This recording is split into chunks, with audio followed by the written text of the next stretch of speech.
तो आज हम लोग मैथ की क्लास पढ़ने वाले हैं कक्षा 10 समांतर श्रेणी, जिसको हम लोग इंग्लिश में बोलते हैं अर्थमेटिक प्रोग्रेशन, एपी शॉर्टकट में बोला जाता है।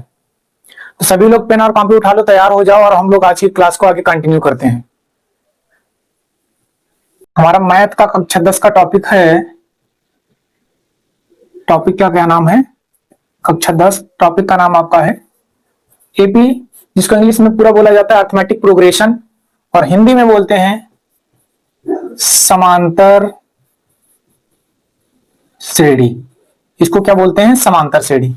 तो आइए हम लोग जान लेते हैं कि समांतर श्रेणी का मतलब क्या होता है। देखिए, ऐसी श्रेणी जिनमें प्रत्येक पदों के बीच अंतर बराबर हो उन्हें हम क्या बोलते हैं, समांतर श्रेणी बोलते हैं।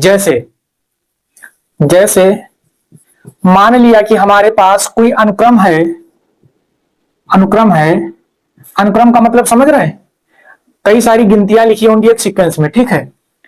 तो जैसे A1 है, A2 है, A3 है, A4 है, A5 है, इस तरीके से आगे कंटिन्यू है।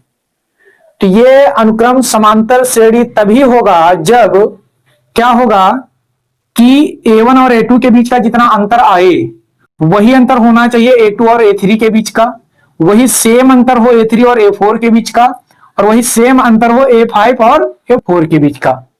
कहने का मतलब ये हुआ कि जो डिफरेंस आए वो कितना होना चाहिए। जैसे भाई फाइनल से इनिशियल घटाओगे तो फाइनल यहाँ पे क्या A2 है, तो A2 से क्या घटाओगे, A1 घटाओगे, जितना आए उतना होना चाहिए। A3 से किसको घटा दोगे, A2 को, A3 माइनस A2।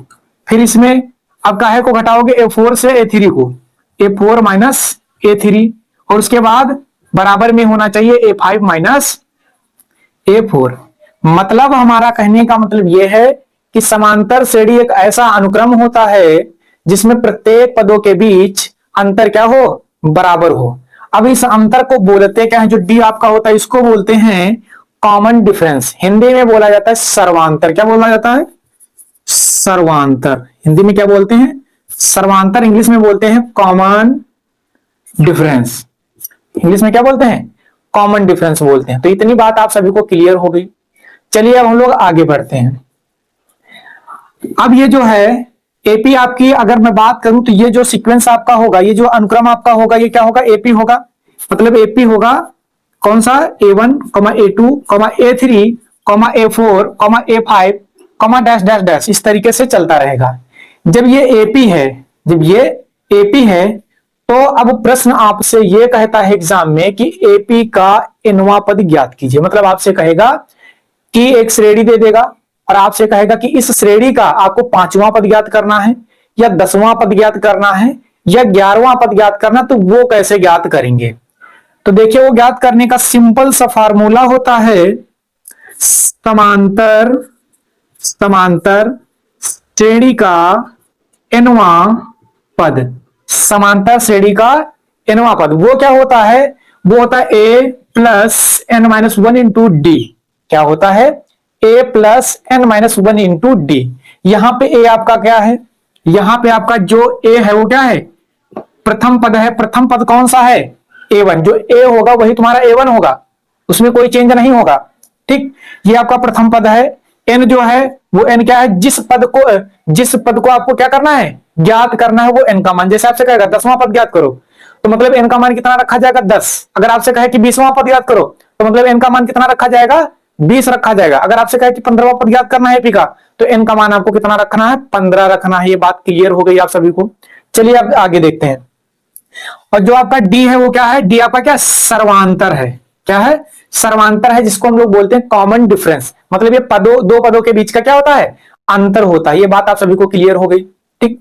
तो ये होता है हमारा समांतर श्रेणी का nवां पद। मतलब nth टर्म ऑफ एपी क्या होता है, a plus n minus 1 into D. ये फार्मूला होता है। ये आपको अप्लाई करना है कब, जब आपको कहेगा कि एपी का nth टर्म आपको फाइंड करना है, मतलब किसी समांतर श्रेणी का आपको nवां पद ज्ञात करना है। अब एग्जाम्पल के लिए जैसे मेरे पास एक एपी है 2, 4, 6, डैश डैश डैश। प्रश्न कहेगा का 6वां पद ज्ञात कीजिए, का 6वां पद ज्ञात कीजिए। तो सिंपल है, इसका हम सॉल्यूशन करने जा रहे हैं, सॉल्यूशन करेंगे, ठीक। तो सोल्यूशन क्या आएगा बताइए। इसमें प्रथम पद क्या है, प्रथम पद, प्रथम पद मतलब ए आपका क्या है 2 है, और आपको क्या निकालना है, एपी का एनवा पद होता सूत्र ए एन बराबर a plus N minus 1 into d. तो आपको एन मालूम है, एन कितना दिया गया है, एन कितना दिया गया 6, और डी, डी आपको निकालना है। तो डी क्या करोगे, दूसरे पद में से पहले पद को घटा दोगे, तो 4 से 2 जाएगा, कितना बचेगा 2, मतलब कॉमन डिफरेंस आपका कितना आएगा 2 आएगा। ठीक, अब आगे देखते हैं। अब सिंपल सा फार्मूला होता है एपी का एनवा पद, ये क्या होता है एन, एन बराबर होता है a plus N minus 1 into d. N बराबर क्या होता है a plus N minus 1 into d. N मतलब आपको किसका मान निकालना है, ए 6 का, जहां जहां पे एन है वहां पे 6 रख दो, 6 रख दो, बराबर ए का मान बताओ कितना है 2 है, प्लस लगा है प्लस लगा लो, एन का मान कितना है 6, तो 6 माइनस 1 है तो 1, फिर उसके बाद डी, डी आपका कितना है कॉमन डिफरेंस 2 आया है तो 2 कर लेंगे। तो ए 6 बराबर क्या आ जाएगा 2 प्लस, देखिए ब्रैकेट के अंदर की संख्याओं को हल करेंगे, 6 से 1 जाएगा, कितना बचेगा 5 बचेगा, वो जो 5 आएगा उसके गुणे में क्या है 2, 5 का 2 से गुणा करोगे तो कितना हो जाएगा 5 गुना 10, तो कितना आएगा 10। ठीक, अब क्या करेंगे कि ए 6 बराबर क्या आ जाएगा आपका 2 और 10 को जोड़ दोगे तो कितना आ जाएगा 12। अब हमारा उत्तर ये आ गया कि जो एपी है, एपी का छठवां पद कितना होगा 12 होगा। बात सभी को क्लियर हो गई। अब आप लोग इसको नोट डाउन कर लो, चलो नोट हो गया। अब आगे देखते हैं, यह था हमारा एपी का एनवा पद, बात समझ में आ गई।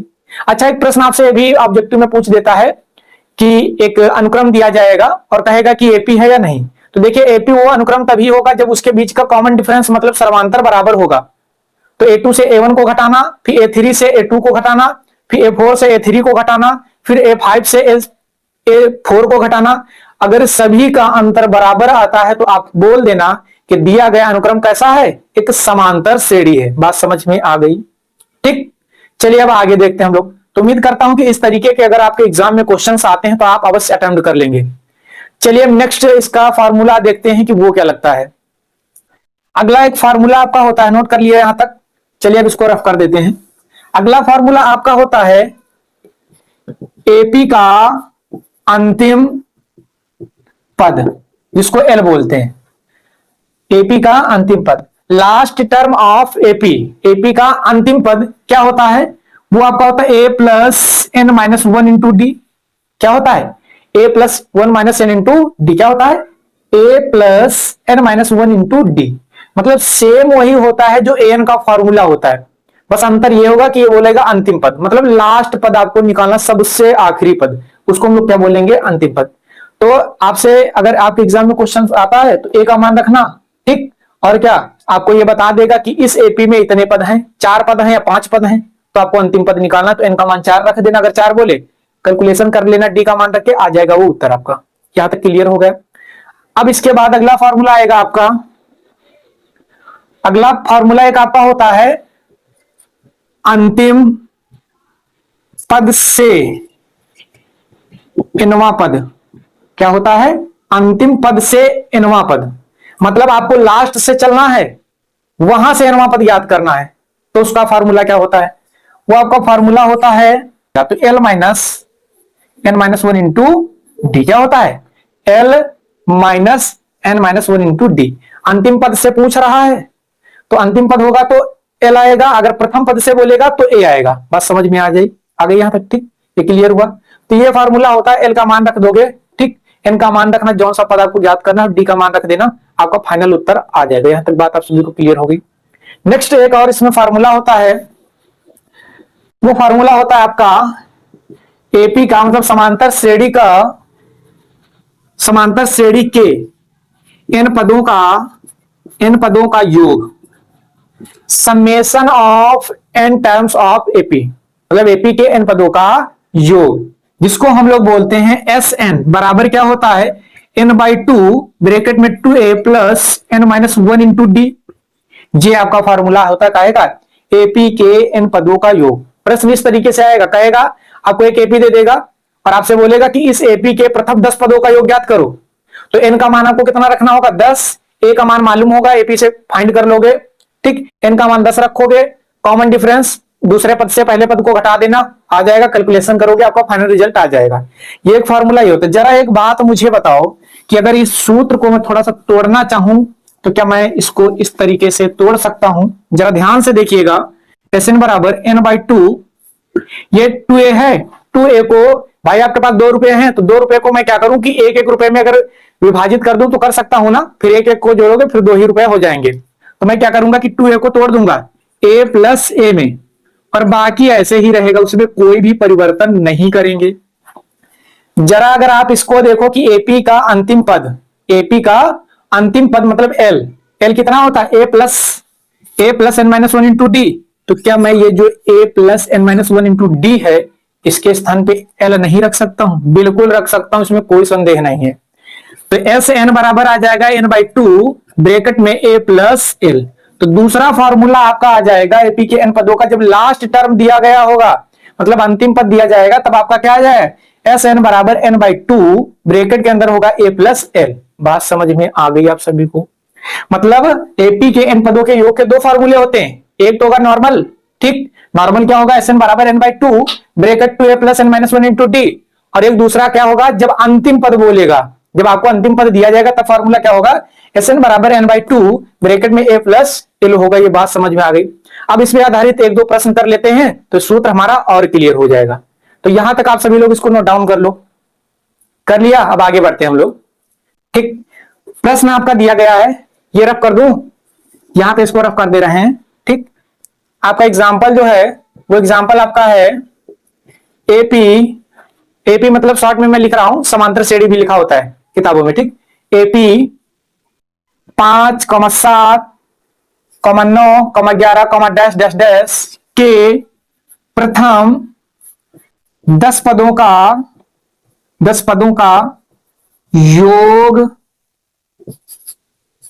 ज्ञात कीजिए। ये आपका प्रश्न है। क्या है प्रश्न? प्रश्न आपका स्टूडेंट ये है कि एपी के कितने पदों का योग ज्ञात करना है आपको? प्रथम 10 पदों का योग ज्ञात करना है। तो जरा मुझे ये बता दो कि जो एपी दी गई है उस एपी का प्रथम पद क्या है? प्रथम पद मतलब ए कितना दिया गया 5, डी की जरूरत पड़ेगी तो डी निकाल लेता हूं, डी क्या होगा, दूसरे पद में से पहले को घटा दो तो 7 से 5 जाएगा, कितना बचेगा, 2 बचेगा। ठीक, कितना बचेगा, 2 बचेगा। अब सुनो, एन का मान बताओ कितना है, कितने पदों का निकालना है, प्रथम 10 पदों का निकालना है, तो एन का मान कितना रखोगे, 10 रखना पड़ेगा। तो एन बराबर रख दो 10 रख दिया। ठीक, एन बराबर कितना रख दिया, 10 रख दिया। अब फॉर्मूला स्टूडेंट क्या होता है, एपी के एन पदों का योग, एपी के एन पदों का योग एस एन बराबर N by two bracket two A plus N minus one into d.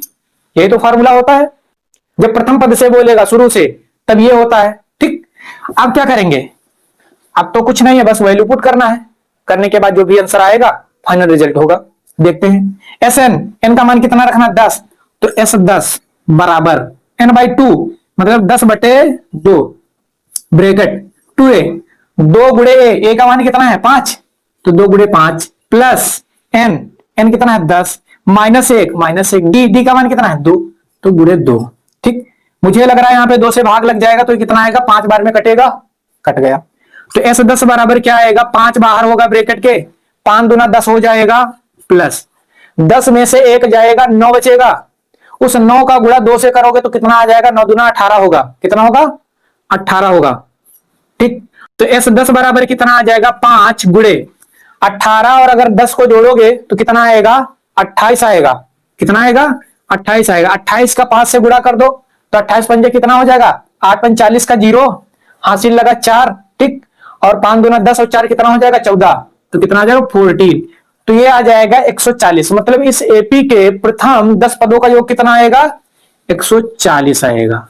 तो एक लाइन लिख दोगे, लाइन क्या लिखोगे, नीचे लाइन लिख देना, अतः एपी के प्रथम 10 पदों का योग 140 होगा।